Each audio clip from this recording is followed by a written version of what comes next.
દિલીપભાઈ, અનારબેનને ટિકિટની વાત અમે નથી કરતા.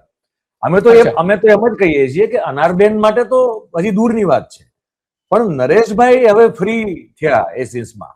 પહેલા એમને હતું ને, વારે ઘડી એમને પેલી ઈચ્છા બહુ થતી કે અહીંથી લડીએ ત્યાંથી લડીએ.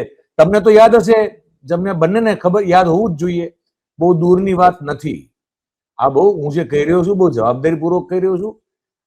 ઠાકર સાહેબને અને દિલીપભાઈને તો ખબર છે, કદાચ લોકોને બહુ ઓછી ખબર હોય. ગુજરાતમાં કોવિડના બીજા વેવ વખતે હું બહુ જવાબદારીપૂર્વક કહું છું કે નરેશ પટેલ, પછી પીકે અને શંકરસિંહ વાઘેલા, આ ત્રણ લોકોનું બહુ એક વ્યવસ્થિત એક આયોજનબદ્ધપૂર્વક એ લોકોએ અનેક બેઠકો અને અનેક મિટિંગોને આયોજનના અંતે કોંગ્રેસ પાસે રજૂઆત કરેલી હતી કે જો નરેશ પટેલ કોંગ્રેસમાં વાજતે ગાજતે, આ મારી જાણકારી છે અને મારા સૂત્રોના આધારે છે, હું એ પ્રમાણે હું તમને કહી રહ્યો છું.